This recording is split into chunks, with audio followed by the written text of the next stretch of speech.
Hello, friends. This is Benjamin from English Classes Online. In today's lesson, we are going to look at the basics of IELTS speaking test. We want to examine the key points in preparing for the speaking test. The IELTS test consists of 4 modules: the listening, the reading, the writing, and the speaking modules. And these 4 modules constitute the 4 language skills.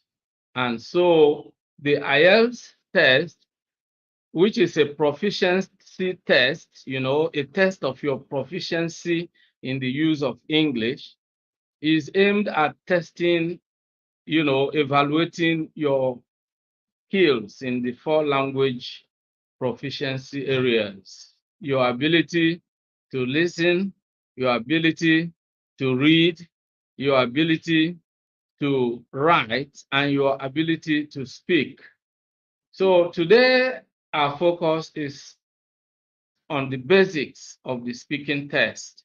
So let's get started right away and begin to look at the basics of the IELTS speaking test. Now, let's first look at the IELTS speaking test at a glance. In the speaking test, you will have a discussion with a certified examiner. It will be interactive and it will be as real life as every test of that nature can be. Well, let me allow you to have the full screen so that you can see everything clearly as we share it together. The speaking test is 11 to 14 minutes long, and it comes in 3 parts: part 1, part 2, and part 3. And in part 1, you will answer questions about yourself and your family. In part 2, you will speak about a topic. You'll be given a topic to talk about. And in part 3, you will have a longer discussion about the topic introduced in part 2. Okay? Now, what to expect in the IELTS speaking test? Of course, you should know that the IELTS speaking test is the same for both general training and academic IELTS exam. This means that whether you are taking the general or the academic IELTS test, the same questions are given to everyone. Okay? And the duration of this test is 4 to 5 minutes. In the introduction, the examiner will introduce himself or herself, and then you will introduce yourself. Then 2 topics will be given. Of course, the examiner is going to ask you some questions about yourself, talk to you about certain topics like your hometown, your neighborhood, your work, your study, your family, friends, food, hobbies, sports, and so on and so forth. But one thing uh, you must have noticed from the list I have just given now, one thing is common about all of them. They are all about you, okay? Your hometown, not someone else's hometown, your neighborhood, your work, your study. So there are things that are not far-fetched. There are things you can really talk about. And then the examiner will pick 2 of these topics and, you know, uh, ask you to discuss them.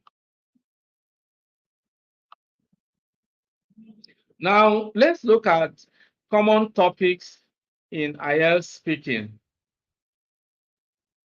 Your work, transport, your study, your leisure time. These are common topics. You might be asked to talk about your hometown, or even you're going out, I mean, your outing. It could be the weather, it could be the internet, it could be music or shopping. Evenings, how you spend your evenings, computers, dictionaries, food, pets, flowers, happiness, family and friends, the television, clothes. It could be your favorite clothes and all that. The newspapers, daily routine, reading, your neighborhood, home, hobbies, friends, birthdays, childhood.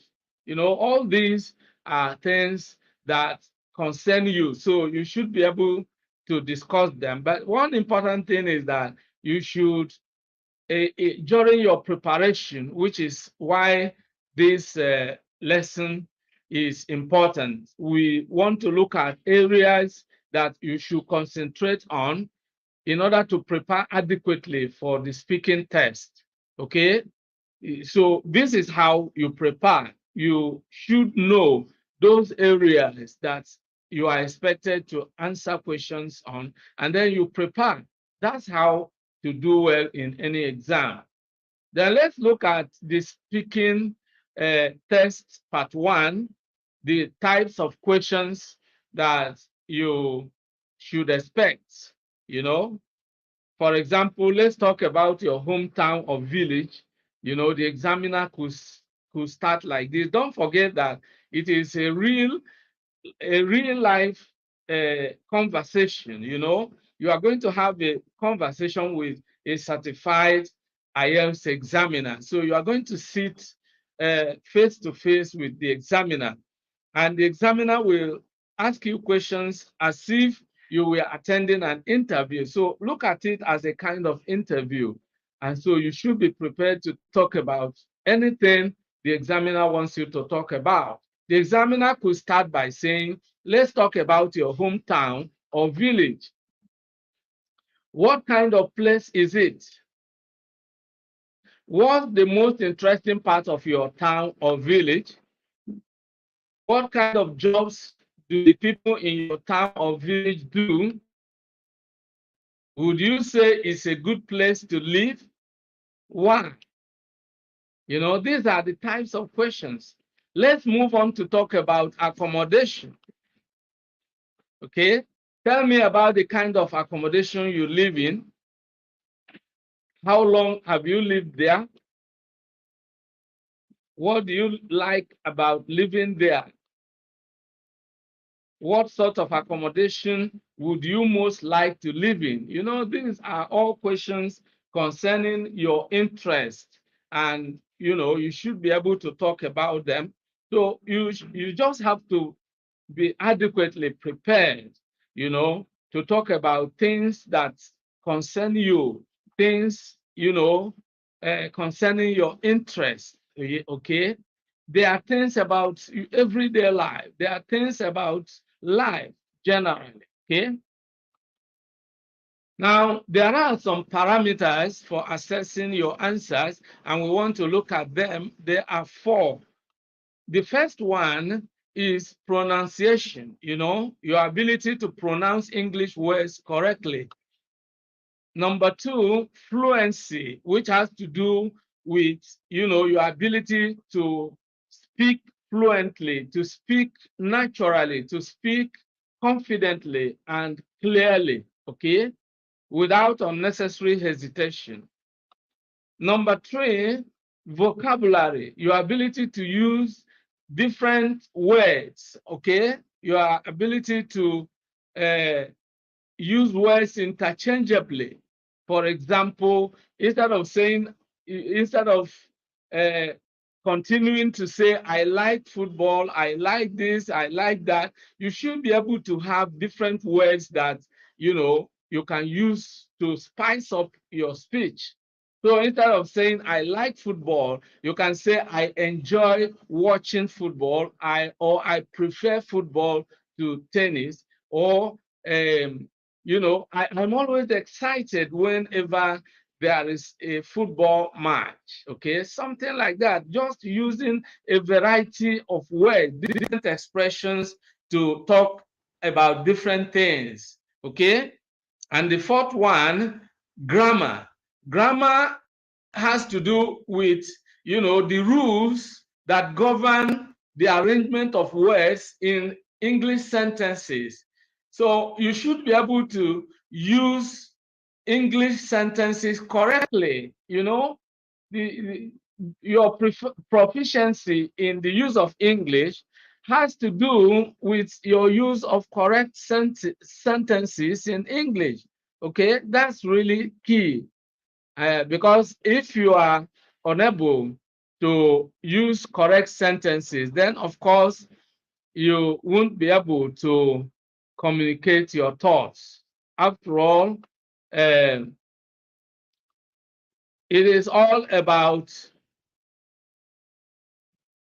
communicating your ideas. For example, an English sentence is defined as a group of words, okay, a group of words that contains the subject-verb combination and expresses a complete thought. So when we speak in sentences, and when we write in sentences, because sentences are the grammatical structures with which we communicate complete ideas. If you just say a single word, it's incomplete. You may mention some phrases, but you can't communicate uh, complete ideas with just some phrases, okay? Now let's look at the do's and don'ts for scoring high in the test, okay? The first one is confidence. You should be confident. You should be able to speak boldly yet politely and maintain eye contact with the examiner. You don't need to feel shy or timid or start looking at the floor. You should overcome your inferiority complex and make sure you raise your confidence level very high before you go for the speaking test.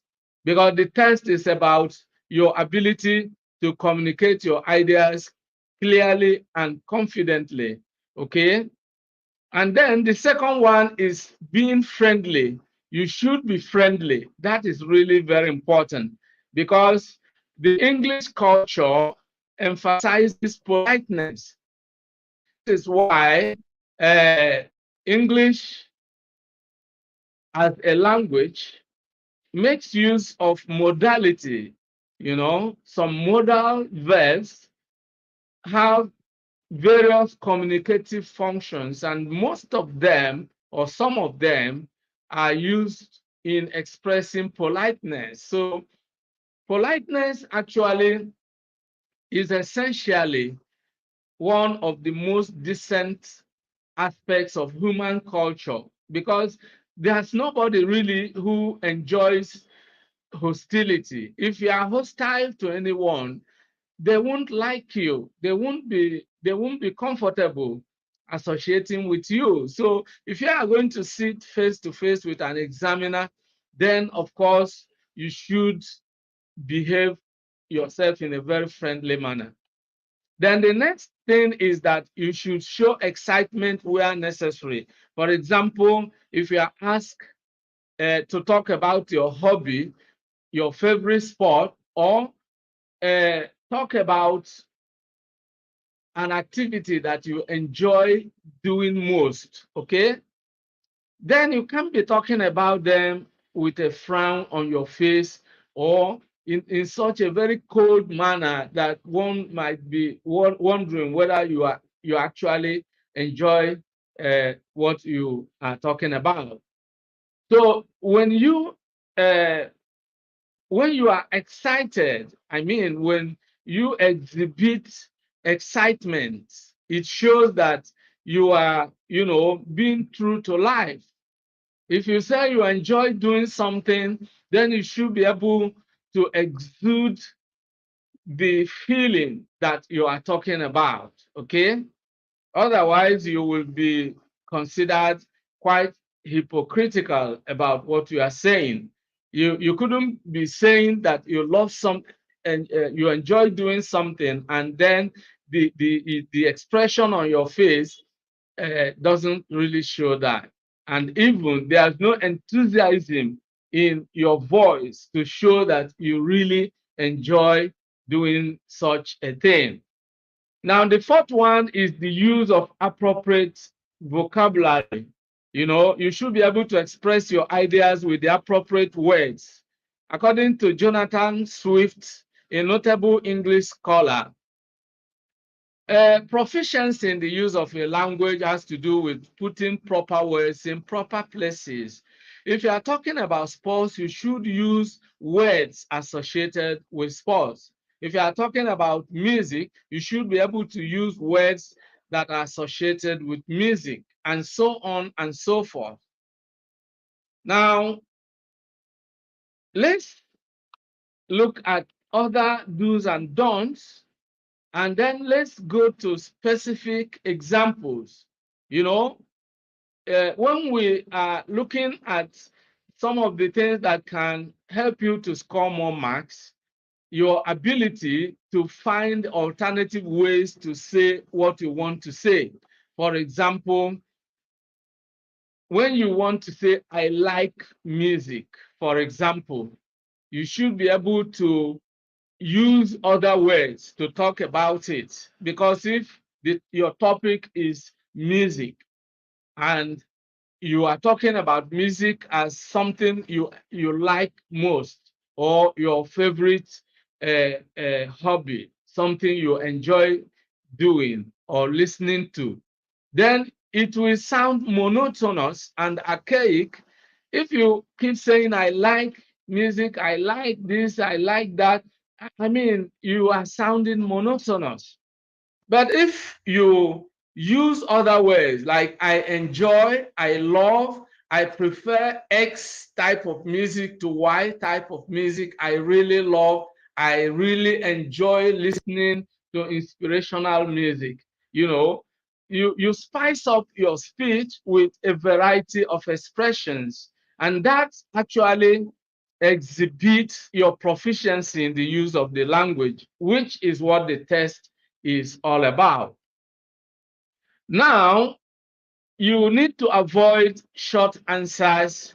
For example, if you are asked a question that requires yes or no, you should not simply say yes and that is the end of it. Of course, you won't score enough marks if that is the way you approach questions like that. Now, if you say yes, you should give reasons why you agree. If you say no, you should give reasons why you disagree. So you should be able to expand your answers by giving appropriate examples where necessary. Okay? And this is where we are really going to look at some more specific examples. If you are asked to introduce yourself, for example, the examiner introduces himself or herself and gives you room to introduce yourself.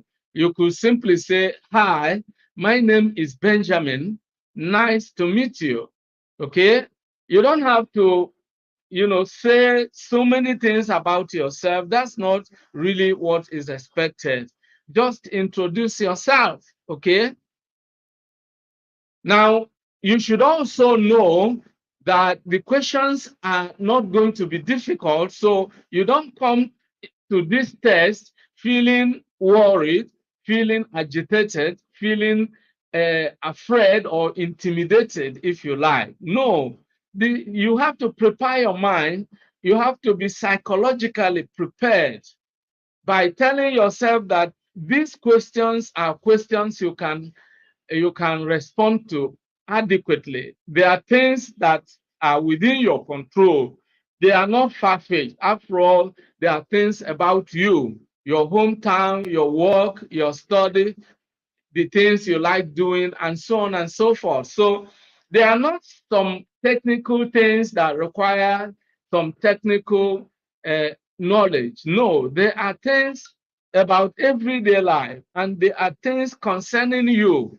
All right. So you should be confident and assure yourself that you are going to do well in this test, because uh, it is important that you believe.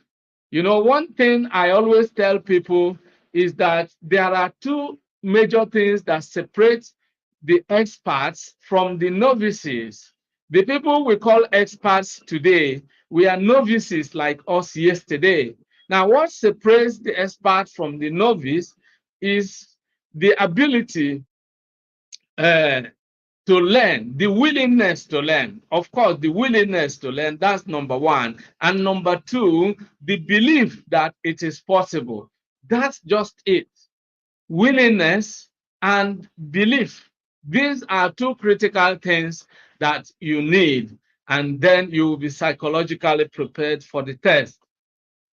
Okay?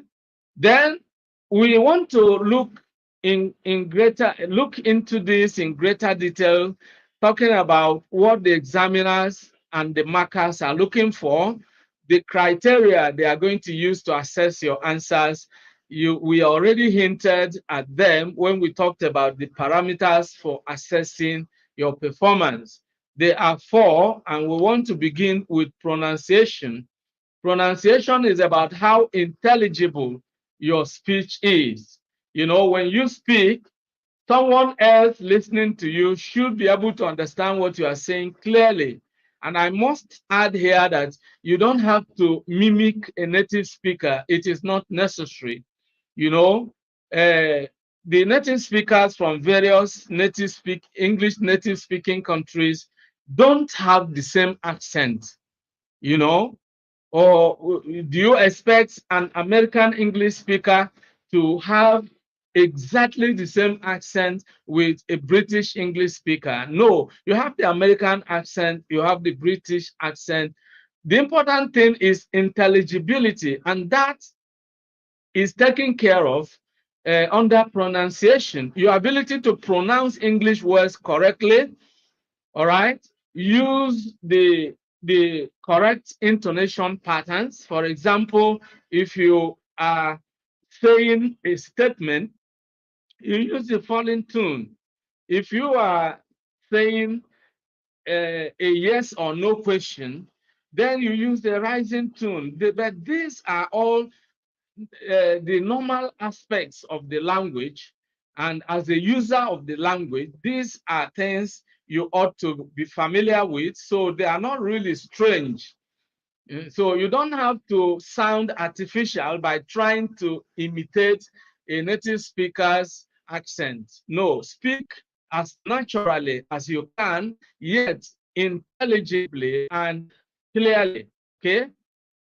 Now, the next one is fluency, and this has to do with how effortlessly do you speak, and to what extent does your speech flow rhythmically without, unnecessary hesitation. So when you uh, are able to communicate your ideas with clarity and your speech flows like water from its natural source, that is what fluency is about. Now, the use of transition words is also important, because this shows that you can organize your ideas in the language. When you start talking about something, your first key point you could say in the first place or to start with, okay?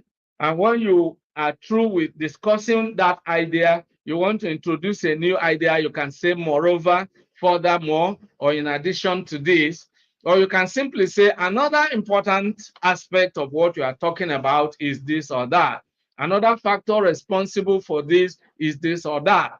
And then when you get to the end of your, discussing the various key points, then you could end with finally, or in conclusion, or in summary, or to sum up, things like that.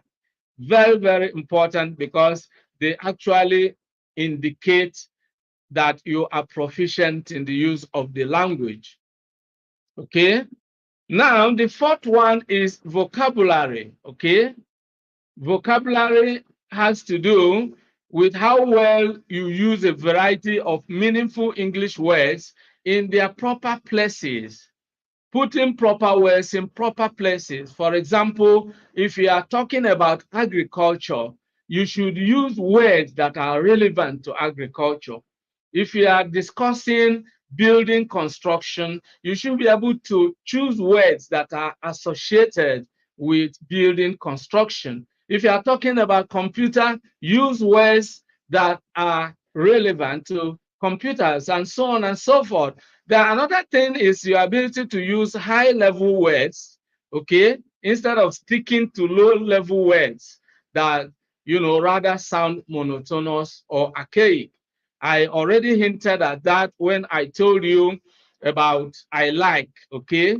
When you are talking about I like something, you don't keep repeating it. You can spice that speech up by saying I really enjoy, or I prefer this, or this is my favorite something, and all that. Then the fifth one is grammar, and this has to do with your ability to construct and use correct sentences. You know, it has to do also with your correct use of tenses, because when you are talking about current actions, you should be able to use the present tenses. It will be ungrammatical when you are talking about past events and you are using the present tenses, or you are projecting into the future, talking about things expected to happen in future, and you are using the past tenses, for example. So grammar is the rules. It refers to the rules that govern the use of language, and of course the largest unit of grammar is the sentence. So when we write in sentences. When we speak in sentences, because sentences enable us to communicate complete ideas. A sentence is defined as a group of words that expresses a complete thought. Okay, so when you use correct sentences, then you communicate complete ideas or complete thoughts, okay? And that is really very important in English conversation. Don't forget that the IELTS speaking test is a test of your ability to engage in meaningful English conversations, okay? Very, very important. And of course, a number of skills are being tested in the speaking test as well. So this is where we draw the curtain in today's lesson. I hope you really enjoyed the lesson. If you did, then it's important for you to like the video and share the video with your friends and relations. Okay? If you are